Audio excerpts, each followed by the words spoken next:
Très prisés par la classe moyenne, les véhicules de sport utilitaires, les SUV, sont de plus en plus nombreux sur les routes de Guyane depuis 3 ans, selon les vendeurs.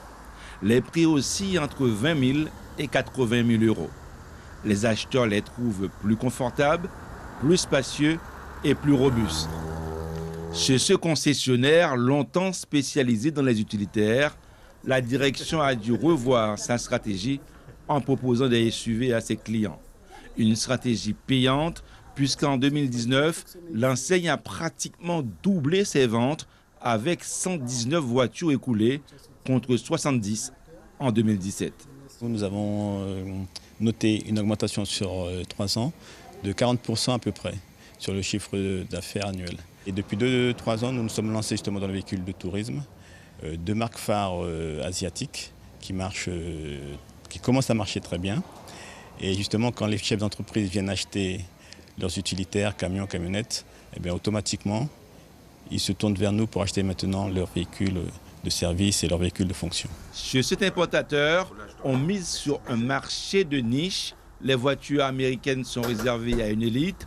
Un choix qui fait recette cette année.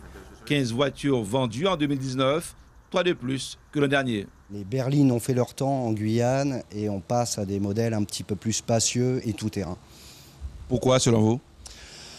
Pourquoi ? Parce que le département nous offre un réseau routier assez limité et surtout pas forcément en très bon état. Donc quand on peut lier l'utile à l'agréable, je pense qu'on choisit le 4x4. En 2020, la tendance des grosses cylindrées en hauteur devrait se poursuivre. On annonce une vingtaine de modèles différents sur les sites spécialisés. Beaucoup seront électriques ou hybrides avec des avantages particuliers pour les acquéreurs. Ça protège la planète puisque c'est la nouvelle tendance. Tout le monde fait attention à l'écologie. On essaye de laisser une planète propre pour nos enfants. Donc voilà, c'est le gros avantage, c'est moins de pollution. Et la Guyane, nous avons la chance de respirer encore sainement. Alors faisons en sorte que ça continue. Le gouvernement octroie une aide plafonnée à 6 000 € aux particuliers.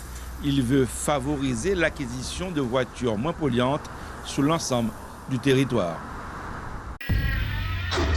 Suivez l'info sur Guyana Première, télé, radio et Internet.